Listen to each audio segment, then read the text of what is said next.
Hi everyone, Johnny here working on my film study skills, and today I'm looking at the Raimond Magomedaliev fight with Joey Pierotti from One Championships A New Tomorrow. This fight pitted two strong wrestlers together in an MMA bout, and I wanted to study the counter wrestling on display in this match. In this first sequence, Magomedaliev threw a leg kick to the rear leg of Pierotti, who seemed ready to try and convert this opportunity into a takedown. There are three main options that can occur off catching the leg, depending on where the leg is positioned relative to the catcher.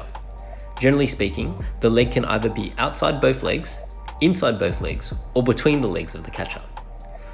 Magomedaliev initially attempts a couple of strikes, and although his leg is initially on the outside of Pierotti's legs, you can see that during the sequence, he repositions his leg between Pierotti's legs.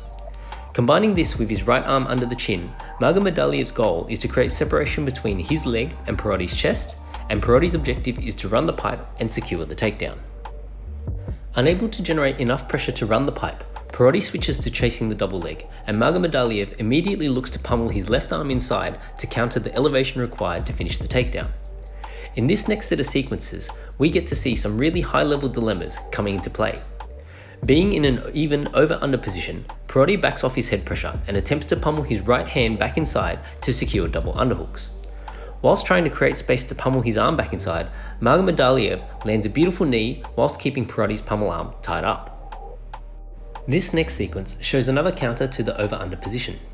With Magomedaliev now utilizing his head as a frame to prevent Pierotti from squaring up, he brings his left forearm into play, replacing his head with his arm as a strong frame and generating additional cross-face pressure against his opponent.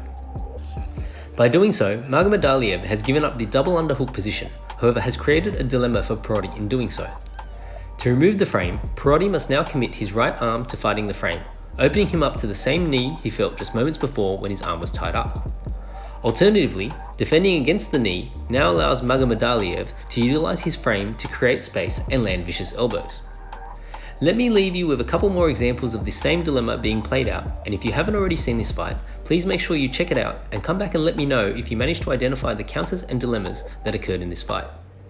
Thanks for watching, and please don't forget to like and subscribe to join me as I continue to work on my film study skills.